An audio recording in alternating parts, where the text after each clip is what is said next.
Hello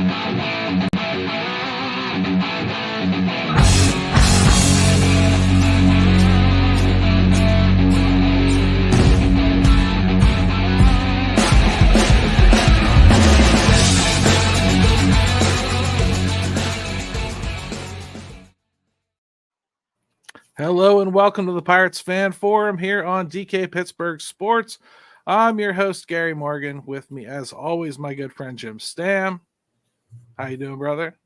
I'm good, man. I'm getting out of this cold situation that I've been in for a week. And, man, it's August. The Pirates are in a wild card race, at least. And we're just going to cruise right through this episode if you catch my drift. I hate to disappoint people, but we have other things to talk about today, don't we? Yeah, I mean, I don't want to discuss something that's not going to change right this second anyway. We got a lot to cover, and if you noticed, we got a third panel here, and it's Anthony Murphy. Where do I begin? He writes for his own site called Bucs on Deck.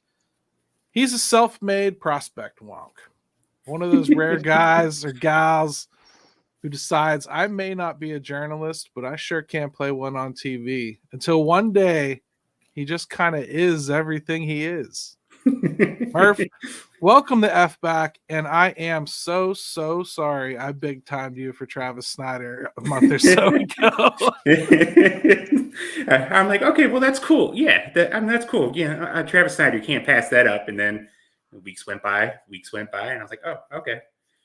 That's how it's going to be. No. For those of you that don't read his site, yeah, I mean, Murph and everybody there, they do such a great job covering the Pirates prospects. It's terrific. I go there often, and I always talk about how much I hate those prospect lists. I'd love to get your take on them because, first of all, when trade season starts, certain people decide they're going to quote certain lists as the list, and it always seems to be the one that has the Pirates prospects a little bit higher, right? Yep. I mean, how do you even discuss the trade deadline? Like, even tonight when I start talking through the trades, I'm going to quote some numbers and whatnot. I'm not even going to spout out who they are. I'm sure you're going to have like, yeah, but Fangraphs has them here. How do you decide which one you're going to talk about? To be honest, I mean, for like the new guys that are coming in, obviously I'll just kind of scatter through each of them and kind of stuff. Like I have my personal preference on who I kind of lean on for like new info. But when it comes to like the guys in the Pirate system, I don't like, I like to just turn to myself really with it, use my own eyes with it. So, in other words, if you have a guy at 14 and MLB Pipeline has them at 21, you're like, yeah, okay. But somewhere in between, at least the truth lies, right? Yeah.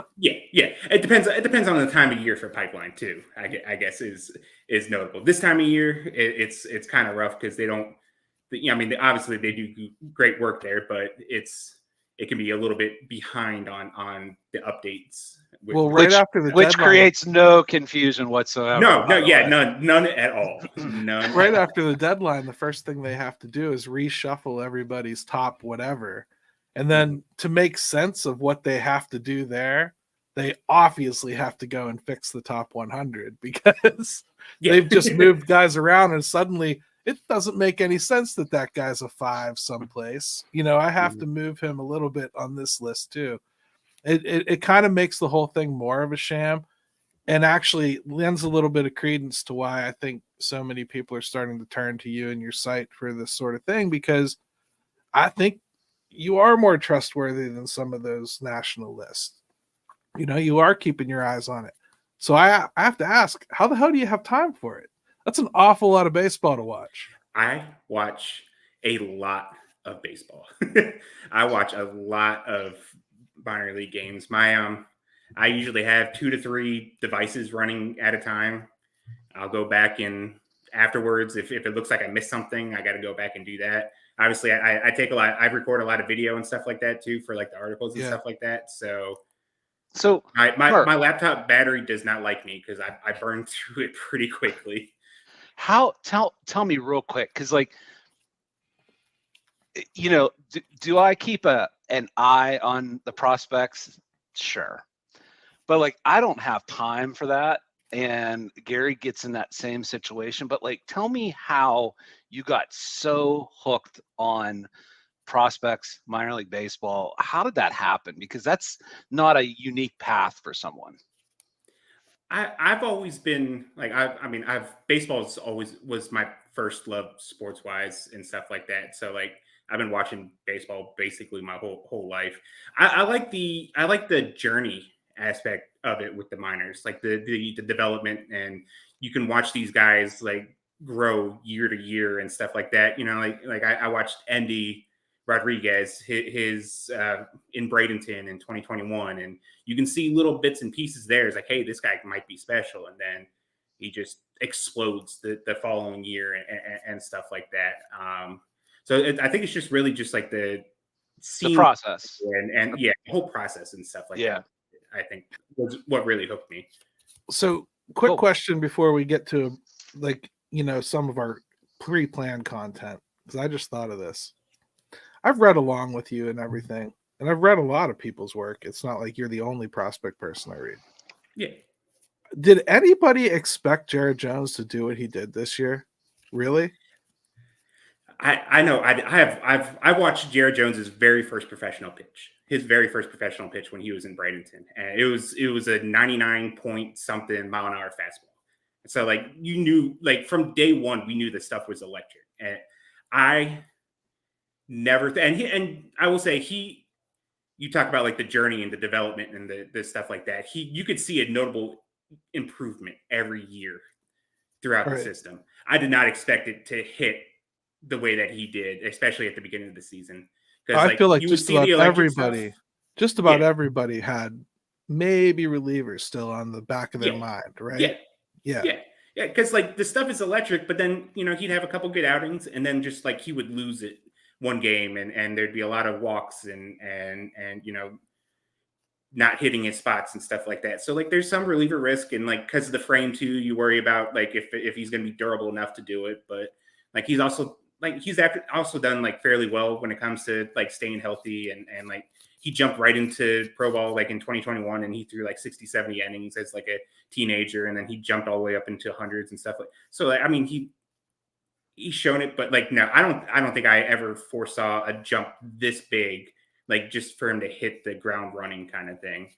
I think too, like, the thing with him was, holy cow, he just is killing and attacking the strike zone to the point where like he just, the numbers were so insane, K's to walk ratio, and I just never saw that coming from him like it was too. Like, and normally you don't see, like, I mean, don't get me wrong, he wasn't a wild pitcher. It's just that like, it went from like you said, good starts, then he'd have some trouble, whatever, and then it was all of a sudden, this guy is just locked in. And you really don't see like a switch like that happen with guys, especially at like the major league level. Like he made the team out of camp, and then just from like day one, it was just on, and then like it just never wasn't on for him. Yeah, I mean, the last player that I can think of that got called up and kind of just never gave you even a second thought that he was going to go back is Bryan Reynolds. I mean, maybe Brian Hayes, but like, I mean, Bryan Reynolds was like, he came and hit, and you just, okay, you're here, man. Like, I think it was like 30 days in, you just gave up. Like, Hurdle quit running out of ways to keep him off the field. You know, so let's take a quick break. Let's come back. Let's start breaking down some of these trades. I want to see the ones that make Murph's head tweak a little bit about potentially losing somebody. At DK Pittsburgh Sports, we take pride in coverage that connects our city's fans to their favorite teams. Now, that connection's stronger than ever. Introducing our all-new state-of-the-art app. Find expert inside reporting and original podcasts. Check live box scores. Track the latest stats. Chat it up with our community of thousands of fans, all in one place. The new app from DK Pittsburgh Sports. Coverage that connects. All right, welcome back to the Pirates Fan Forum. Anthony Murphy with us. Jim and I are going to grill him for, about an hour here. If you got any questions for him, go ahead and pop them in. But I'm pretty sure we're going to cover everything about these trades right now. Before we get into the fun stuff, let's start with Josh Walker from the Mets. Do we really need to discuss him? Is he even really a prospect? Or is he kind of more just fringe major league at this point? Couple nice pitches might help in some way. Yeah, I'll say like if you want to look at it analytically, he has the extension that the Pirates love. Yeah. So he's actually very, very close to Bailey Falter on the extension stat, 97 percentile or something. Yeah. So that's pretty much all I see there too. All right, this one kind of hurt some people's souls, but I looked at this as a balancing of the scales, really. At least an attempt to balance the scales offensively versus pitching in the upper levels of the minors. Billy Cook for Patrick Riley with the Orioles. Patrick Riley was interesting, but not one of the top names that you hear. That said, I think a lot of people should have been paying attention to him. What do you think? I love Patrick Riley, and I was probably one of the guys that it hit a little bit harder originally on it, just because like the stuff was really good, and he was starting to catch attention from people like outside of the organization as far as his stuff and everything. I mean, it's a tough blow, but like when you're able to, it just kind of shows as to like what the Pirates have been able to do when it comes to pitching at this point. Because there's a lot of reliever risks there. I mean, there's a lot of risks that he walked a lot of people at Vanderbilt. So there's I kind of looked at him like a Cody Bolton type prospect. Reasonably good chance he'd make it, but certainly expendable. Yeah. Do we know anything about Billy Cook? Because it seems to me like people are saying he was blocked. I don't know that I go that far. I mean, he certainly can't play middle infield for the Orioles, but I'm not sure that's why he's not here yet either. The more I've kind of looked at him and looked it up, and like within the next couple of days, I'll start pulling like video of him and stuff like that in Norfolk. I've gotten a little more excited about it, and it's kind of eased what I've thought so far about losing Riley. Pipeline has him graded with like I think what it comes down to is if there is an outside shot that he can play center field, I think I really love this. I really love this trade. Heard the same thing about that, yeah.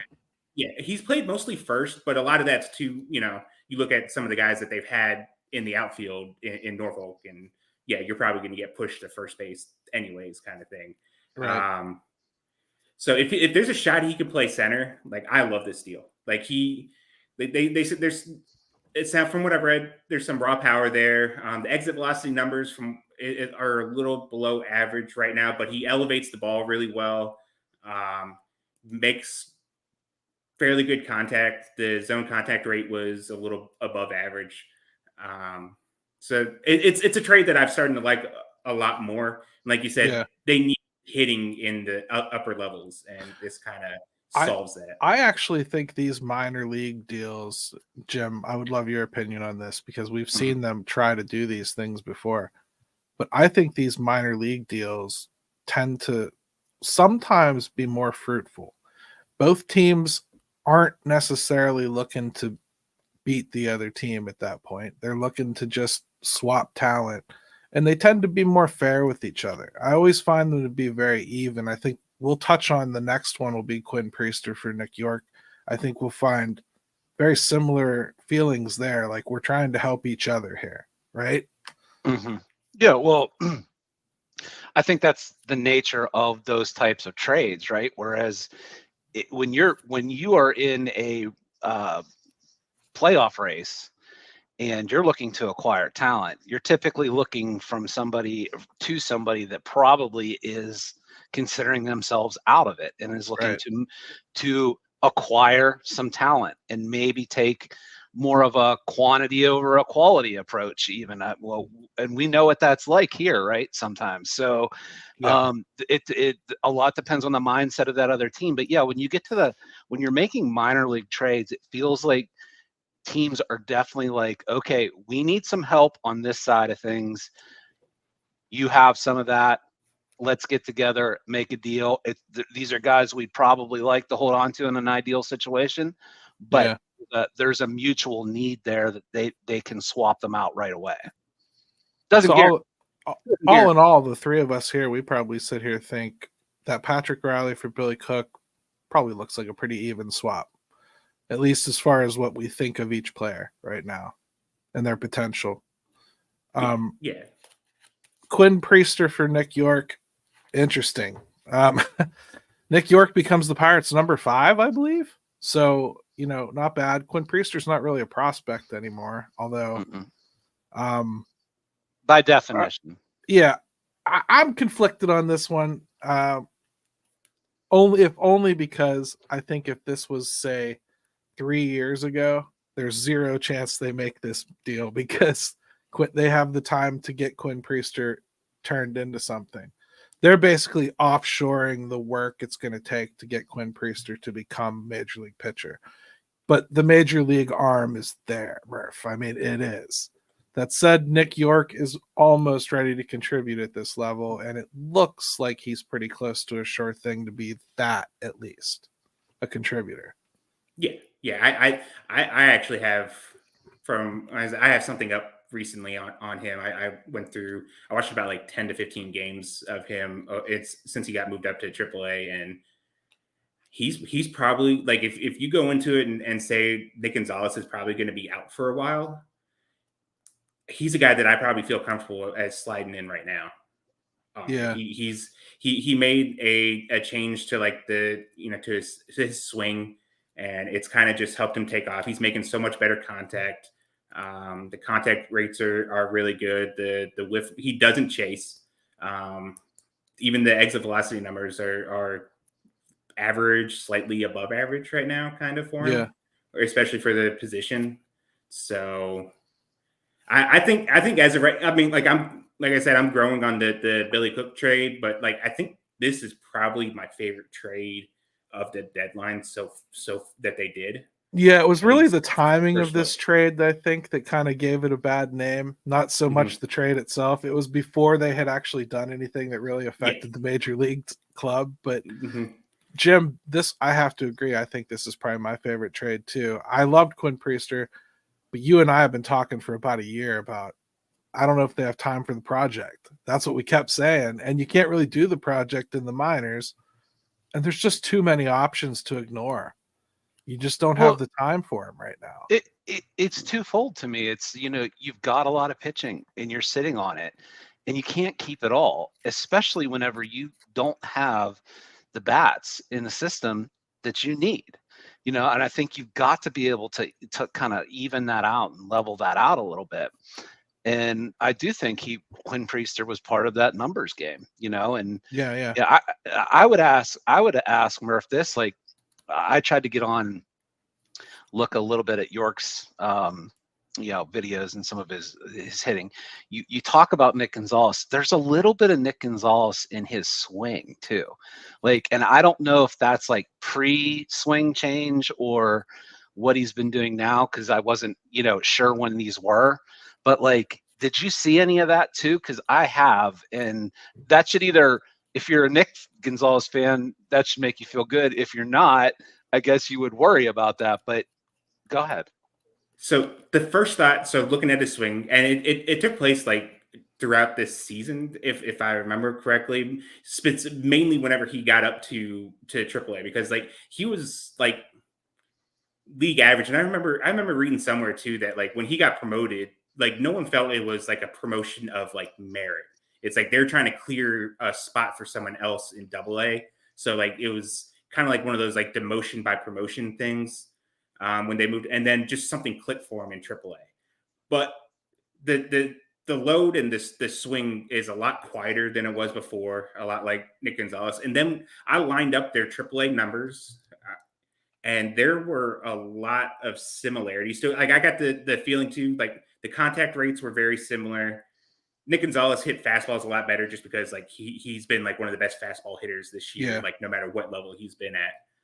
But it's kind of Nick Gonzalez that doesn't chase and hits the ball harder. Like the And exit doesn't velocity have- numbers were noticeably better. If I could add, probably doesn't have quite as obvious a kryptonite. Yeah. Like his contact spans pitch type a lot better. His contact rate against breaking balls was actually better than it was against fastballs. Yeah. In the zone. That's funny because Boston develops hitters that do that. Like they don't hit fastballs nearly as well as they hit breaking pitches, which is so opposite of everybody else. Like I think that's so different. That's so backwards from what you normally have to teach hitters, right? I mean, so yeah. Yeah. I think if you're designing a team around the monster, that's what you want.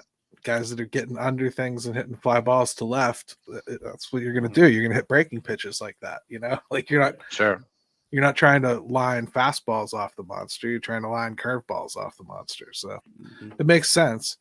Let's do another one that I think will be pretty quick here. I'm only going to mention it. I wouldn't normally mention a lottery ticket because I don't think it's fair to expect anybody to really know. But Martin Perez for Ronaldo Jimenez, 18-year-old lefty in the DSL. I know you do watch the DSL too, so I'm not trying to shortchange you. I also know the Pirates have had some success here. They've gotten guys like Suero in deals like this, and he's really moved up the prospect rankings pretty quickly. So did they get something here? Because reportedly they ended up paying half of Martin Perez's remaining salary to make sure they could get this kid because they really wanted him. So Nolan and I dug, and we found nothing on the kid except his Fangraphs page. But if you're telling me that the Pirates wanted him that bad that they're willing to take on or pay part of the remaining salary, I will say that I feel very confident that there's something there that they like, and it's no different than basically spending $1.5 million on the international pool. Right.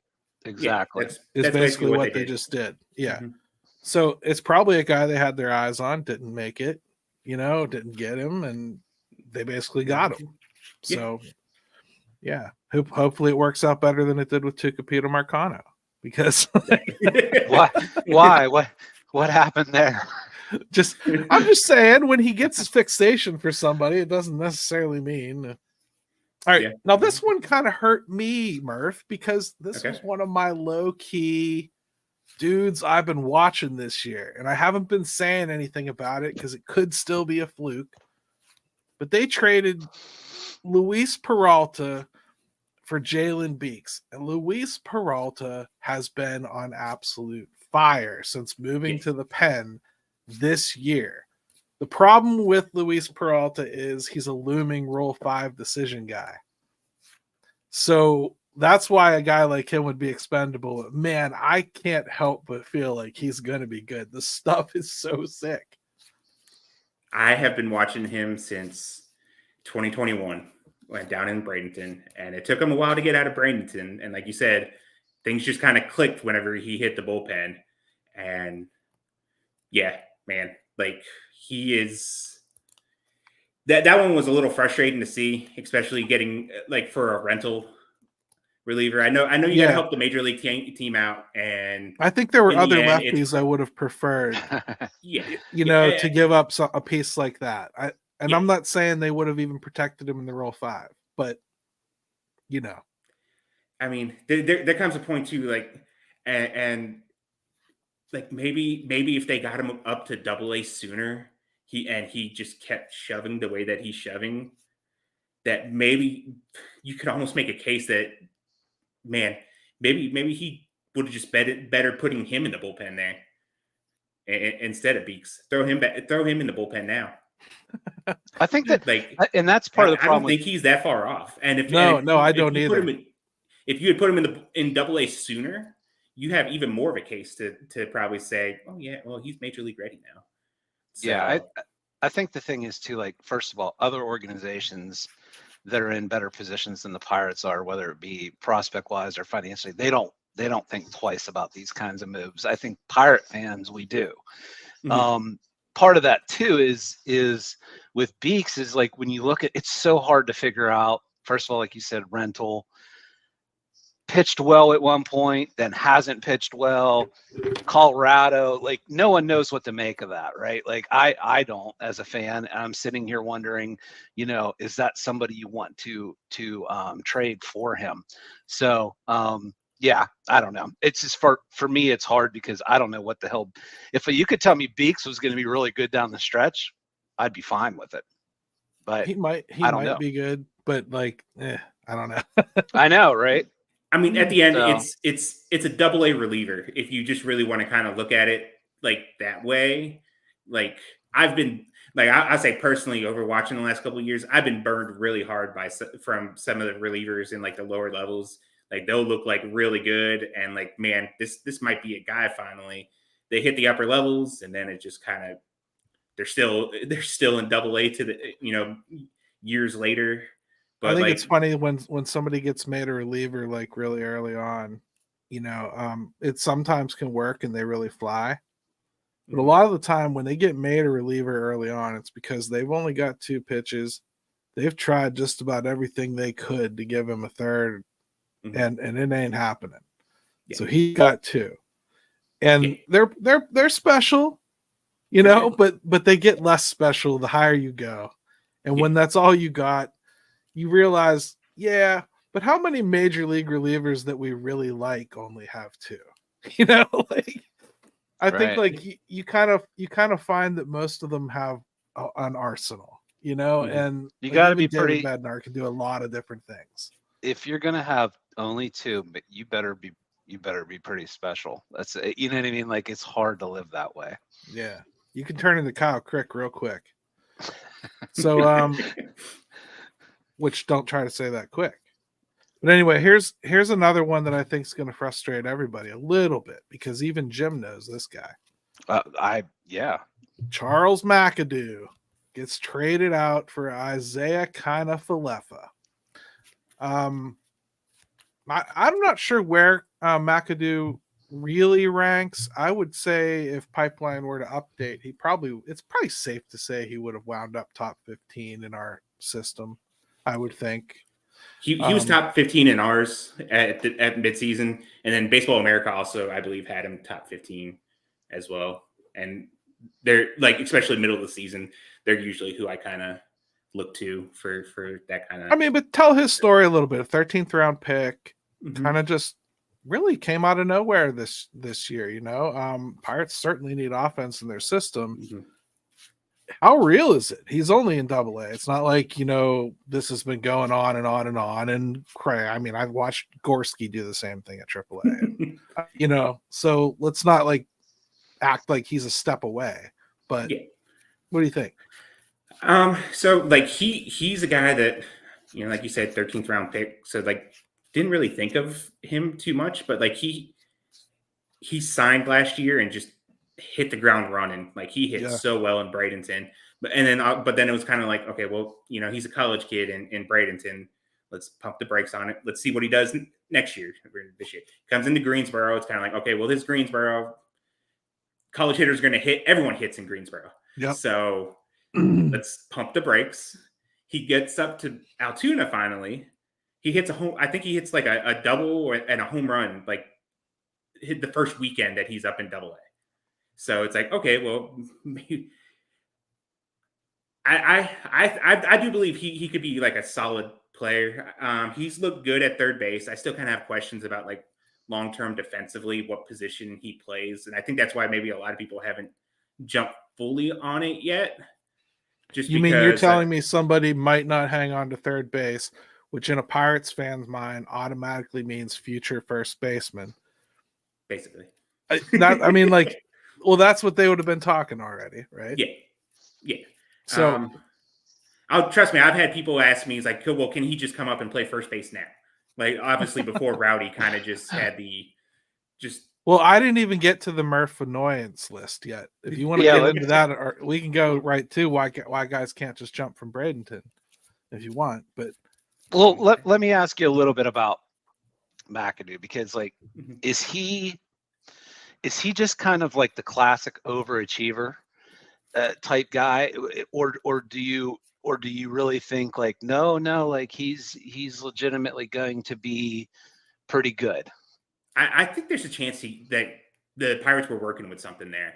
Like his approach. I love watching Charles McAdoo swing the bat. I love the way his approach at the plate. Baseball America had an article out where they mentioned that like of all the players with like he had the best contact rate out of all players who had like a 90th percentile exit velocity of like 105, which whatever like the average or above average grade or higher is for them for exit velocity. He had the best contact rate out of any of them, any player in the minors. Wow. So he was hitting the ball hard and he was making consistent contact. It's just there was a little more chase once he got into AA, which I mean, he really wasn't there that long to really see him kind of see if it's I need to adjust at the new level or if it's like maybe something here. Yeah. There could be something there. I see some stuff there a lot of times, but also this could simply be a case of, like you mentioned, Matt Gorski, like they sold high at the perfect time for someone that's going to help the major league level. And if that's the case, I mean, that's a whole new step in, you mentioned like Pirates hitting development and stuff like that. That's a whole new step or accomplishment that they were able to get this guy hitting well enough that they can move him for something of significance at the deadline. Right. And I do think, Jim, we do need to discuss this deal a little bit. This one really does affect the major league level. Isaiah Kiner-Falefa having a career season at the plate. Just coming off the IL. Seems hungry. Sure saying all the right things. I mean, I think he said I was sitting there thinking I was going to come off the IL and go for the AL batting title, but now I'm going to come off the IL and go for the World Series. So, hey, that's what you want to hear, right? And he's got the tie into Kiner. I love it. Whatever. Great defender. Really can play the entire infield and well. I don't know if I expect the hitting to continue. Have him through next year. Good, big, bold win of a trade, I think. Even though I really did hate to see McAdoo go. If only because I still think they're thin. But then you go back to the Cook and York additions, and maybe they kind of counterbalance that with some more sure bets. Yeah, and I think it'd be interesting to know if the Nick Gonzalez thing changed anything, what they were doing at the deadline too, a little bit. Just simply because like they were going to be in a Nick Gonzalez hadn't been killing the ball anyway. Now you're going to be taking him out of the equation. I just wonder if that started like somebody like that, they started eyeballing a little bit more as somebody that they were going to need down the stretch. Yeah, because if you look at IKF's numbers, he's a 600 OPS guy in every year of his career prior to this year, right? So he's clearly having his best offensive year. There's versatility. I just wonder if maybe that crept up on the list. I would bet it did, but I would bet Brian Hayes' back injury probably had this on their list already. Yeah. Because they need a professional to back that up, not Jared Triolo. And Jared Triolo has survived roster crunch after roster crunch because of his ability to play third base and back that position up. So I'm glad they went and got a professional that's here for a minute to do this because I really think it's going to be something they need to take advantage of more often.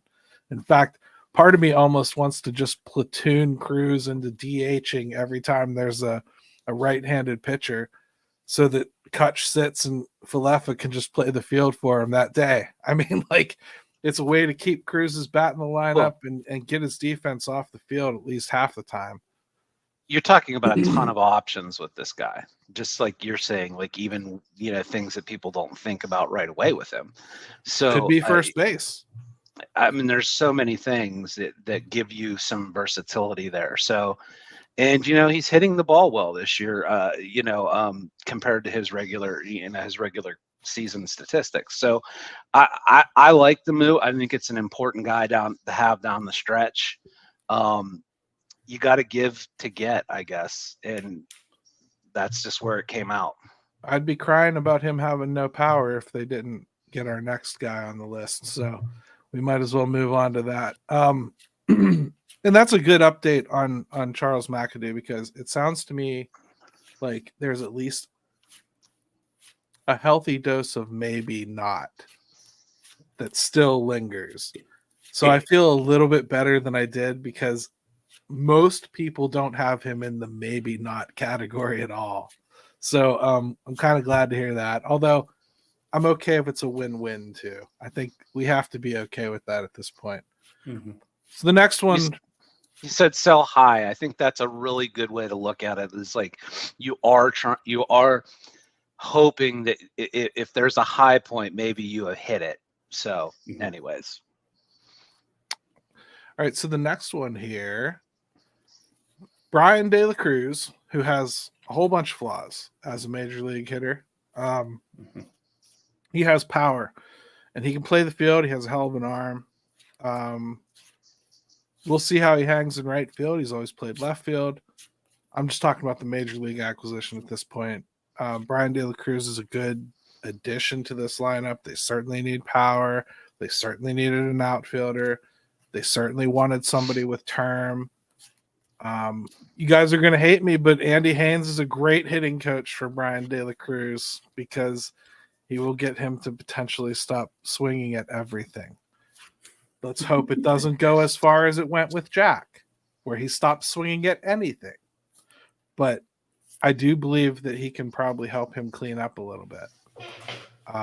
Didn't look like it last night. He swung and he hit. So let's just hope he gets hot and goes on a bender, because he is very much so a Josh Bell type hitter.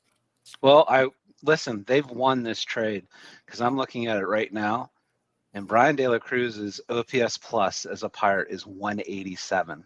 So, we won. We won. Fleeced. Well, the evidence is in. The evidence is in. I mean, yeah, it was a good trade. They had to do something. Had to. I'm really glad they did. Jung-Suk Kim and Garrett Forrester was the ask. Now, Garrett Forrester, I know he was like the 18th ranked prospect, but I don't think they knew what they were going to do with him. And I couldn't find anything that I thought he was superb at.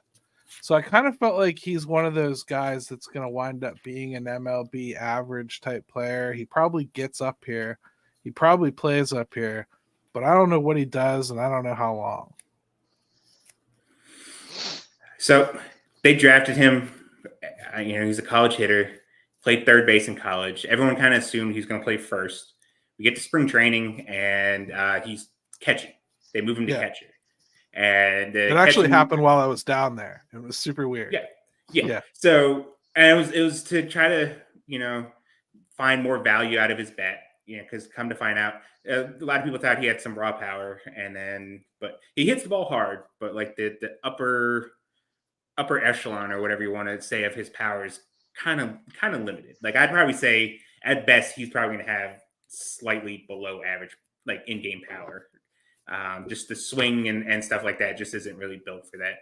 And, he spent most of the year in Bradenton just because they're trying to, slowly work him into catching and stuff like that. And he had some problems against, like, pitchers that he shouldn't be having problems against. Right. Like, he had a hard time keeping up with a lot of the fastballs. Breaking pitches he did fairly well with, but, like, I think like, I have my own questions about, like, acquiring Bryan De La Cruz, like, in general. But if this is one of the prospects that I have to give up to get that, like, I'm okay with that. I'm so happy that you said it like that, because that's where I'm at. I have questions about Bryan De La Cruz. I think he's a good swing at help. That's what I think he is, a good swing at help. Garrett Forrester, to me, was a guy that was about to flip-flop places with Charles McAdoo on most people's lists, because I think it became very convoluted what was becoming of him. Jung-Suk Kim, on the other hand, very talented, injured. Like, really just hasn't played much. 17th ranked, but I'm not sure where he was going. In fact, I highly doubt Miami knows where he's going. Yeah. What do you think? What I know of him is he's pitched 8 innings since turning pro. Right. 8 innings in 2 years. Mm-hmm. Huge talent. When he was on the field, everybody it wanted looked him. really good. It looked really good when he was on the field. And then I think I read something else that he missed. He barely pitched his last year before coming over from Korea either due to an injury. Sure. So like this is a legitimate concern about him staying on the field. So the upside is crazy because like the pitch is good. Every person that I've talked to that's seen him live or in person, like they had nothing but great things to say about him. The issue is like he hasn't pitched since I think it was like June, July of last year or something like that. Right. In an actual game.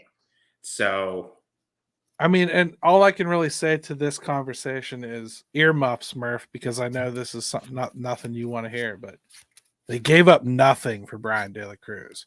So no matter what he does, it's a plus.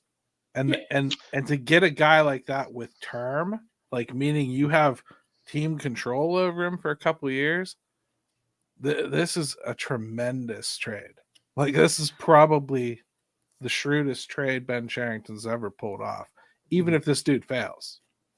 So considering where they were and the options that were running that had ran out at that point. And I do think like there is a question too of like looking beyond this year, which is, you know, at worst, I mean, does he come back and you could play him and let him be a DH? I mean, they might need that. You know, I don't know what's going on with Kutch after this year. I don't know what their plans are. I don't know what his plans are. So you look at his numbers with De La Cruz, and there's some ugliness there, right? His on-base percentage is you know, in the twos. It's not good, but he does hit the ball over the wall. I'll be curious to see how he does with right field in PNC Park because, yeah, it's not a lot of ground to cover compared to other positions, but there's some intricacies of that position that he's going to have to learn, and he's going to have to learn them quick. But his arm plays, and that's probably the most important thing in right field, really. Yeah. I don't think you can teach anybody which direction the ball is going to bounce off of chain link fence. I really don't. I mean, like I went to Hick High School, so we had chain link fence everywhere I played baseball. Believe me, you don't know where it's going. There's no right way to play it. You can smother it with your body as best you can. That's what you do. Maybe he'll do that. You know, but obviously, like, so those are the things. He's going to have to get up to speed out there anyway. But I liked the move in the sense that there is some control afterwards, and it gives you options after this year too. Yeah. Awesome. Which was my big thing with all this is like, yeah, like I'd like them to make some moves, but I hope it's with an eye toward having something else with it rather than just this short 55 game window that they were in supposedly. So I don't want to do grades. I think grades get silly, but let's go like this. Everybody in the room gets a vote. Overall, net positive or net negative on all the ins and outs? I'll say positive. Murph, go ahead. I mean, I think positive, but only positive because like what you had in right field before the trade, like they were going to improve almost by default. Absolutely. So that's the way I look at it, and what makes it a win for me is that they didn't have to give up anyone big, anyone that you kind of hit. Because see, the Marlins did fairly well at the deadline. I feel like they did fairly well with what they got, and this was by far. So when they first said that De La Cruz was going to the Pirates, I'm like, oh, they absolutely overpaid here. Yeah, and then it came out what they did, and I think. That was this was probably the worst deal that they worked up out of any of their other deals that they did. Well, hey, good on Ben Cherington then, because as far as what I have to report after the break, he didn't have very much to work with. Well, hold on one sec. Let me do my grade, Gary, whatever the hell it is. Do your grade, man. Sorry. Positive but necessary. I don't know. Like I have to add that caveat. Like they just couldn't sit by and idly do nothing. Like they had to do something. I think they've improved at the major league level by not maybe by standards of how it looks against every other team, but what you're trotting out there every day, it was better. So that's how I looked at it. Positive but necessary. Awesome stuff. Now you can go, Gary. Now you can go to break. That's a quick run through the trades, and I think we covered a lot of ground there. It's time to come back and do Call Your Shot, and then annoy Murph with the rest of our time. At DK Pittsburgh Sports, we take pride in coverage that connects our city's fans to their favorite teams. Now, that connection's stronger than ever. Introducing our all-new state-of-the-art app. Find expert inside reporting and original podcasts. Check live box scores. Track the latest stats. Chat it up with our community of thousands of fans, all in one place. The new app from DK Pittsburgh Sports. Coverage that connects. All right, welcome back to the Pirates Fan Forum here on DK Pittsburgh Sports Podcast Network.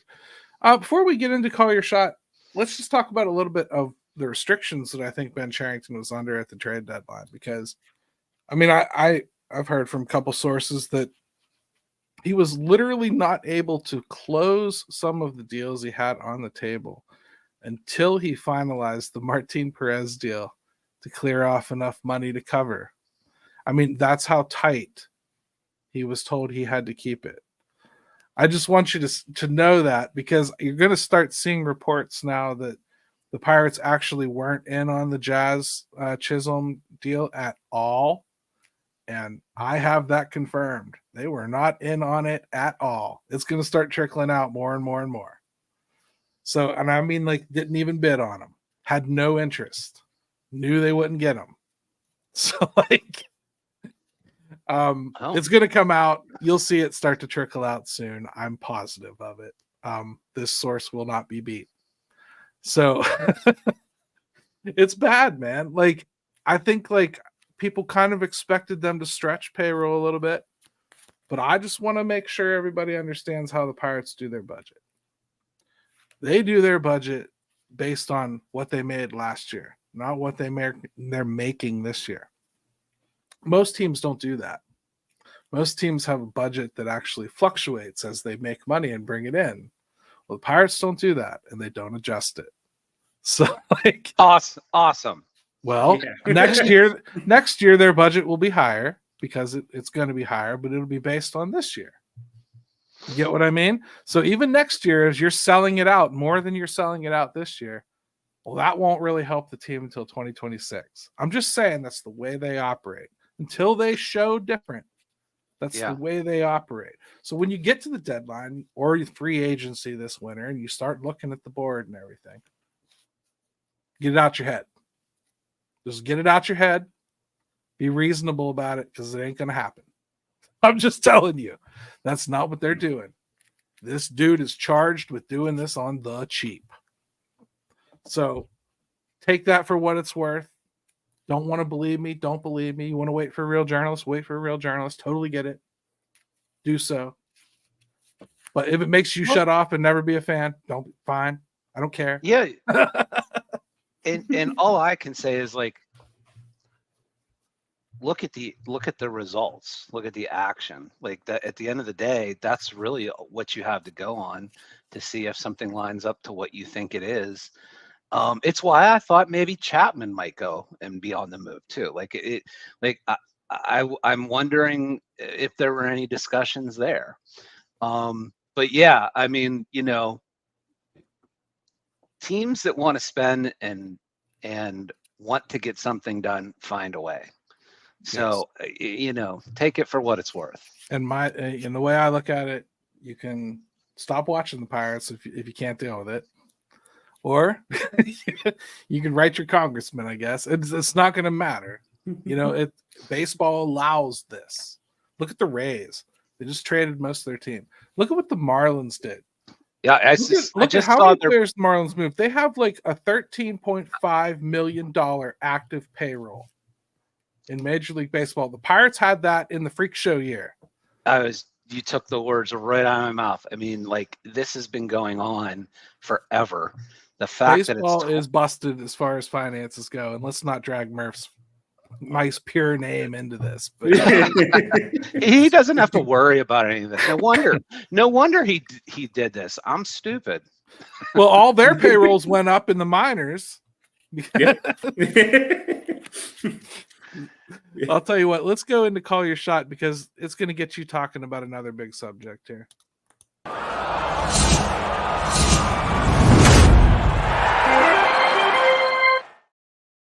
All right, Call Your Shot is brought to you, as always, by our friends over at shopyins.com. Head over there and check out all the awesome Yinzery stuff they have. Last week, really cool contest, give away the Paul Skeens jersey. Really thank everybody over there at Taylor, especially for putting that together. Good stuff. This week, Rich Thompson from the beautiful state of California, where he's hopefully not surrounded by fire. I see some things are going on out there. Hope everything's all right, brother. I mean, glad you have time for this in the midst of doing all the fire reporting you're doing out there. But why is the Pirates' development of hitters so much worse than the pitching development? Murph, you're the perfect person to have on for this question. And you better have the answer. You better have it. Is it any more complicated than they have drafted mostly all pitchers? I think a lot of that. I think that's a really good point to it. I mean, they've clearly invested a lot more into top end pitchers than they have like hitters. A lot of the hitters have been like kind of like flyers that they've taken and hoping they've kind of do something with it. So maybe there's a lot of bust there with it. But I mean, obviously too, like you look at like Henry Davis, who first overall pick, and like, you know, like the first thing that comes to mind with him is like he was like the underslot guys. But so like they're thinking that, you know, like he wasn't deserving of there, but like he was in the mix of like about, what was it, like 3 to 5 names at the time of the draft, regardless. He was like the best college hitter in that class. So like they didn't completely sell him short with it, but like he's had issues. And like I know I saw some when he was in AA, it looked like he might struggle when he got to the majors. Like, right. I'm not going to pretend like I'm going to be I'm a hitting coach and like I'm going to go in there and fix anything and stuff like that. But I'm not. They don't have I don't know if it's like they don't have the right guys in place to be teaching this kind of stuff, and they stubbornly haven't been willing to come off of those guys to look for the right things.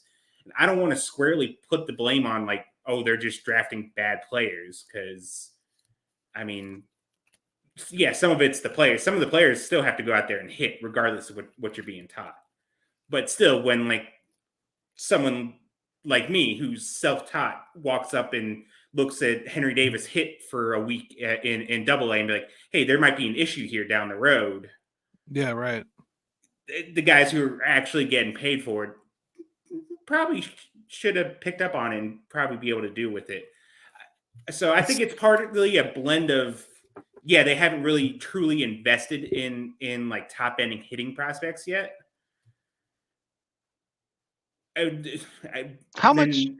It's like maybe a disconnect between as people move up and stuff like that. Right. So Murph, how much trouble are they in on that side of the ball in the minor leagues? Like, as far as. So it depends where you ask, because like in the upper levels, like it's pretty barren up in the upper levels right now. Like Charles McAdoo was probably the best hitting prospect in AA or AAA at that point, and you trade him. So like until the other guys came in, you're talking about someone like Sammy Siani, who took like 3 years to get out of Greensboro, right, as like your top hitting prospect in the upper levels at that point. Obviously, Nick York and Billy Cook, they kind of come in and they're probably more so as the guys now in the upper levels. They have a lot of intriguing guys in the lower levels on the hitting side of things. And it's kind of at the point to where like you would think it's like, okay, well, they have enough guys that we're going to throw them against the wall. And like, statistically speaking, some of them should stick at this point. So, but then again, too, it's like, okay, well, what's going to happen once they hit double A at that point? Because that's just been the issue. That's just been the hang up. They get to double A, they get to the upper levels, and then they can't adjust, and there's no one showing them how to adjust properly. And we come upon the real reason why John Nunnally was let go, because players were stalling at double A for him too. Mm-hmm. And I mean, so they made a change at hitting coach, and it's not working. There's something going on that is just preventing things from getting translated all the way down the line. And I'm not 100% sure if maybe they're promoting guys a little too quick because they're so short at the upper levels that they're trying to like fly guys and they're not getting the proper seasoning, or maybe they're selecting too many high school guys, or college guys. I mean, and it's kind of putting too much pressure on them. I will say, like, a lot of the guys, like we say that a lot of people like stall out in double A and stuff like that. Outside of like Henry Davis went through and he did well, and then like Cruz and all of them and stuff like that. So they've had guys kind of come through and he did knocking fine on the door Yeah. and stuff like that. Some of the guys that are like easily to point out as like, I guess, quote unquote failures when they get there are probably guys that you didn't have very high expectations for anyways going into. Matt Frazier was kind of a guy who came out of nowhere and like hit really well in Greensboro and then just hit a wall in double A. But then you could always just fall back onto things like, well, I mean, everyone hits it in Greensboro. Was it really them not being able to do anything, or was he just outperforming where he was at? Matt Gorski. Well, that's where you go back. That's where you go back to the draft selections themselves. They're not picking anybody with that kind of expectation. So there is one guy they have with that kind of expectation, Termar Johnson, and he started out really rough. He's turned it around. Mm-hmm. I would imagine he gets up to double A, right? And maybe even triple A like next year at some point, I would think.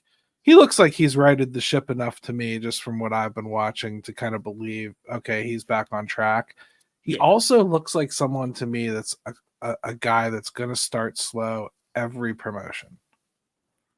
I mean, that's fair because, I mean, he did that in Bradenton as well. He did that in Greensboro. He's saying, like, I think there's a certain level of expectations that walked into the door made by, like, draft media people and stuff like that about what he, comparisons and whatnot. And, this guy reminds me of him and stuff like that. And I remember like, in the end, doing that show. Yeah. What he was getting compared to with hit tools. Yeah. He's a prep kid. He's a prep kid playing. He just turned 20 in June and he's been playing in high A for over a year. So like, that's going to happen. It's going to be happening. Do I think there's some concerns with his swing? Yeah. At times, like, he doesn't chase. Like, his strike zone awareness is incredible. Probably easily the best in the system. Easily one of the best in all of the minors. It's just stuff in the strike zone, breaking pitches in the strike zone. He does have contact issues with that. And then when the thing that worries me is you get up into the upper levels, pitchers can throw those pitches for strikes a lot more often. Yeah, right. Well, if he's struggling with it in the zone, like, it's all fine. That's fine if he's not going to chase out of the zone. But if the pitcher's going to constantly throw these pitches in the zone and you're having issues hitting them in there. Yeah. If everybody looks like Paul Skeens to him, then it doesn't matter. Yeah. Right. Yeah. Yeah. And that is like the big like red flag, right? Is like in the zone. If you are not able to make the contact that you should be when the pitch is in the zone, that's a red flag. Like it definitely is. So Murph, let me ask you too, like, because you got to see Henry Davis, good bit. Mm-hmm. Where he's at now, what's your confidence level with him? And it looks like now, like, there's nothing left for him at AAA to really in the minors to do. Where are you with him? Overall confidence level, what do you see when he comes back? I'm at the point now to where, like, and I watched some of him recently, and it's kind of just, the struggle is against Major League pitching and facing AAA pitching, which apparently there's a lot more of a gap between AAA pitching and Major League pitching now than there has been in years previous. Like hitting AAA pitching does nothing. He can go out there and say that he batted 1,000 with a bunch of home runs scattered in there at AAA. And at this point, it's kind of just like, okay, that's nice. We need to see him hit Major League pitching now. And it's a weird situation too, because he's a first overall pick. You want to make it work. You're going to give him every chance to make it work. But also too, you're right in the thick of a wild card race. Are those at bats? Are you really willing to put your team potentially in a bigger hole, right? Than by giving him a chance, as opposed to, I mean, I guess you can argue that there's a move that you could make, and it still might be a lateral move. But this is where the competitiveness kind of like does overlap with development, because you kind of can't play that game right now. Like I was just discussing this with a couple guys on my site the other day about should the Pirates like try to get Braxton Ashcraft and Burrows up here to get their feet wet a little bit, so that if they're called on, it's not the first time they've ever seen Major League anything. Mm-hmm. And I thought, well, where they're at, when can they afford to play that game? I mean, mm-hmm. Now I'm saying this the day after they pitched like Jake Woodford.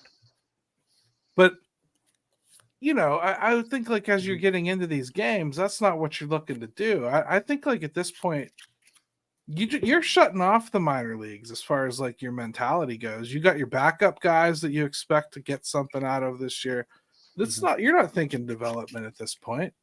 Exactly. Now you're thinking about winning, right? So like I don't know. I don't know that I see any of that going on. And quite honestly, Henry Davis had his opportunity to be here and be part of it.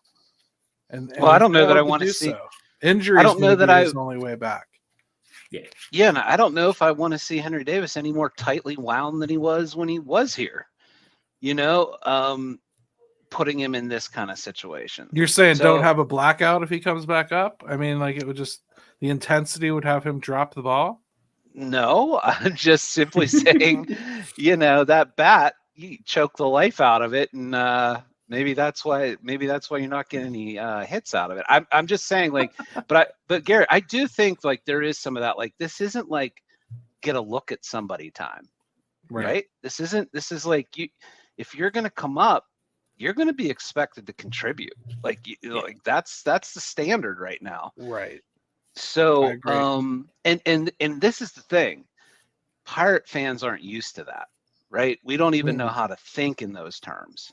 So, there's a lot of things that like we get very stuck in our Pirate rut of how to view things that sometimes situation changes. You might have to take a step back and realize there's a little more to it than normal for us. Speaking of, when's the last time we picked our number one pick and nobody expected him to be the savior within the next year or two, right? Like I didn't even see Cody Duncan put out a proposed lineup with him in it in 2026. Conor Griffin, has been signed now. Another prep guy, widely seen as the highest ceiling as far as the hitters go, which is, a departure from what Neil Huntington did. He tended to draft for the floor. He would draft major league floor players, and that turns guys into Kevin Newman and Cole Tucker. That's MLB floor type guys, and ceiling guys. You could get something like that really shines up here. That's what Conor Griffin is. I know nothing about him.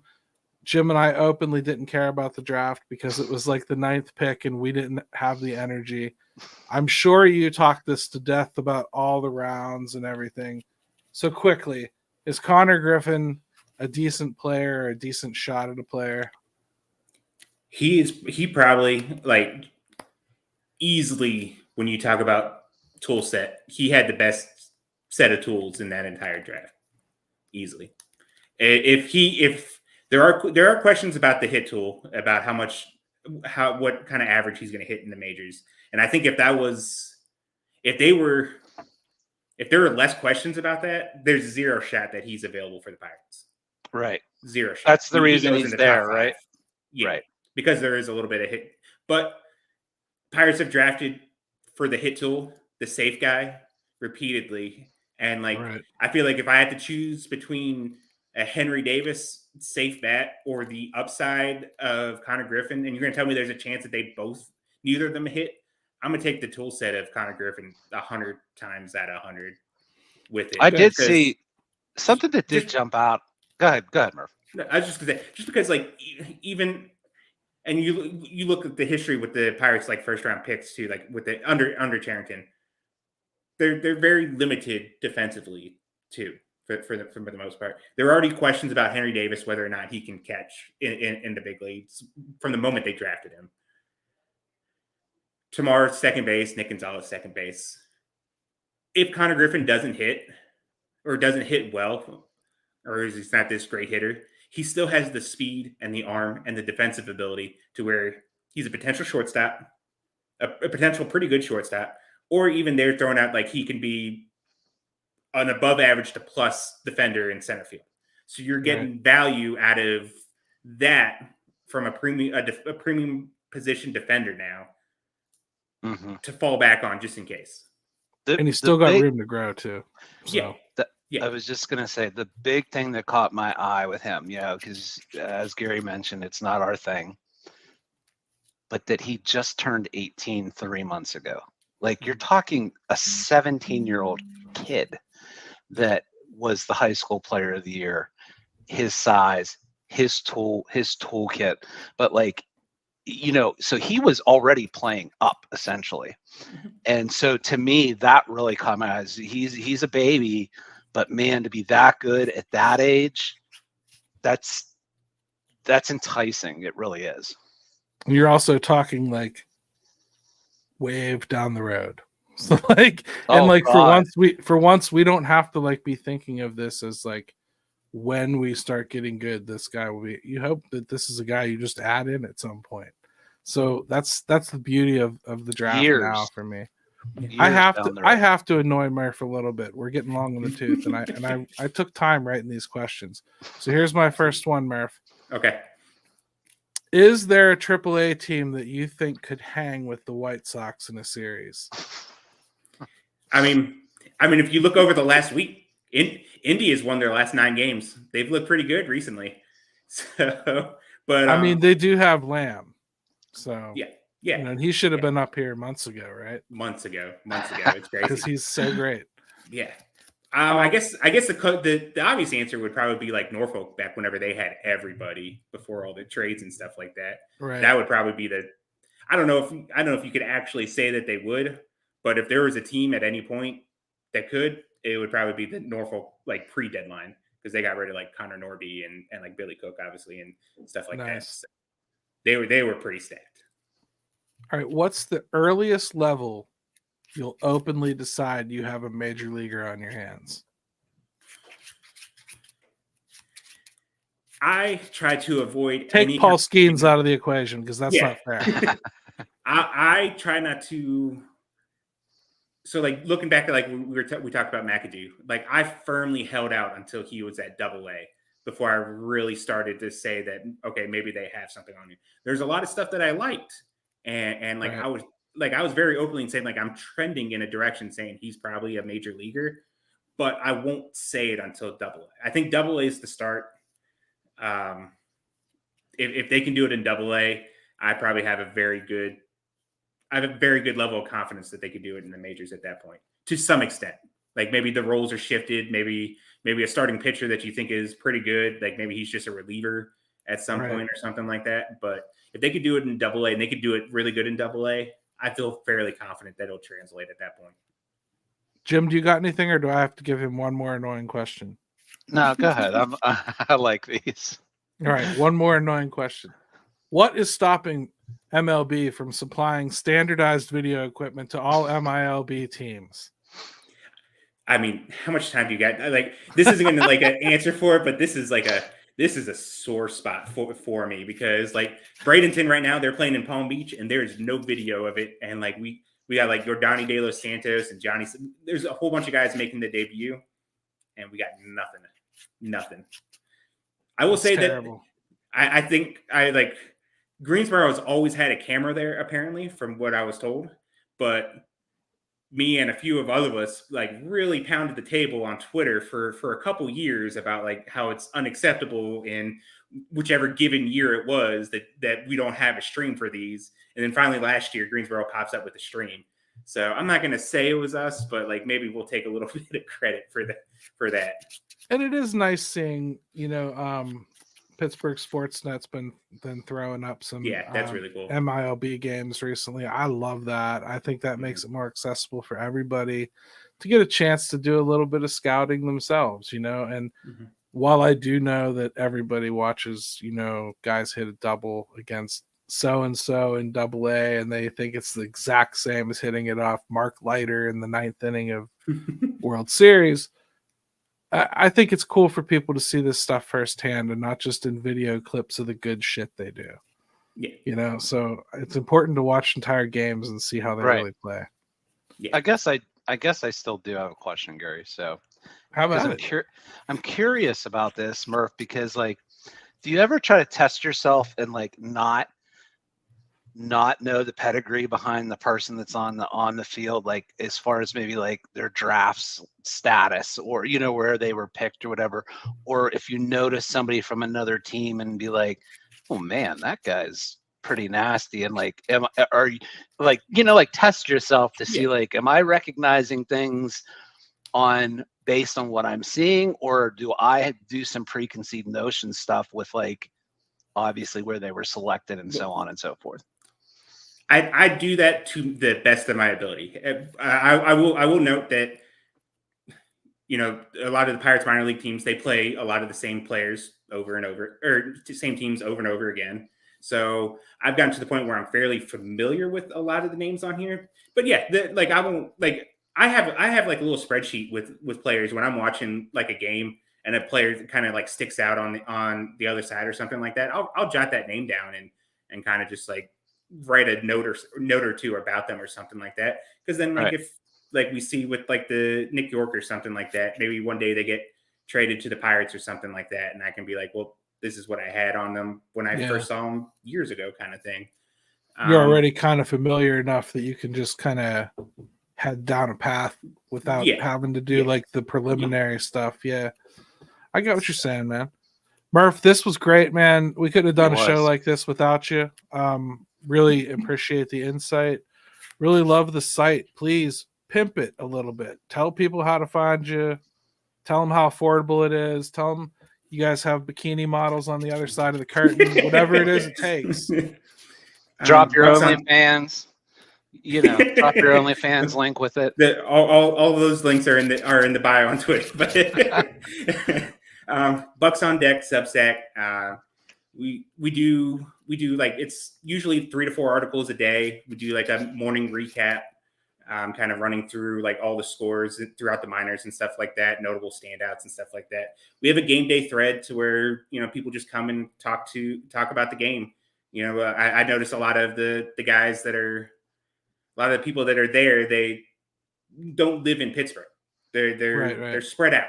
So it's a good chance for people to get together and talk about their team and stuff like that. And obviously with the team doing well, it's been really popping as of late. Like we've been setting all sorts of records when it comes to comments and page views and stuff like that. And then we have a daily feature where I kind of dive in and give some updates on certain players and stuff like that. I do a lot of video breakdowns on players and some player features. Like I was able to go to Bradenton for a week earlier in the year.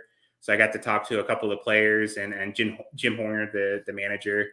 So have all that kind of stuff like that. We have like monthly and yearly costs. It's $5 a month, $50 for a whole year. I feel like we have right now we're on pace to put anywhere between 50 and 100 premium articles out alone just this year. So that's literally less than $1 per article on them. And I make sure I take my time on everything to make sure they come out as clean and nice as possible for them. Good stuff from good people. Yeah, go dude, check really it out. appreciate it. And I really appreciate it, man. And again, it was Travis's fault, not mine. It's all good. All good. So let's just end it with our buddy Ben taking it away like he always does. Let's go, Bucs! Yeah, buddy. All right, thanks, everyone.